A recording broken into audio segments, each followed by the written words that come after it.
ce président africain a été abattu devant l'ambassade des États-Unis. Une scène qui va marquer à jamais l'histoire de son pays, survenue à l'aube d'une Afrique tout juste indépendante. En 1960, son peuple célébrait la liberté. Mais lui refusait les compromis. Il ne voulait pas d'une armée remplie d'anciens soldats coloniaux, ni d'une monnaie contrôlée depuis Paris.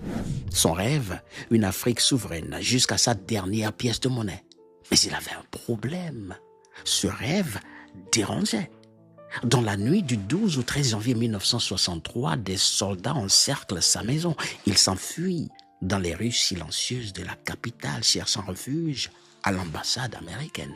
Mais à l'aube, il est découvert et abattu froidement devant le portail.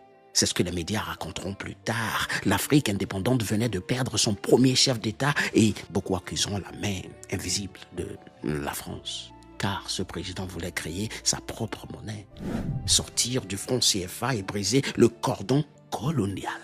Un geste jugé trop audacieux, trop tôt. Tu as deviné son nom? Voici Sylvanus Olympio, premier président du Togo, un homme tombé pour son rêve d'indépendance pour une Afrique libre, maîtresse de son propre destin. Mais la vraie question, où en serait le Togo aujourd'hui si son premier président n'avait pas été assassiné si tôt après l'indépendance? On ne le saura jamais. Mais toi, qu'en penses-tu? Paix et force au Togolais.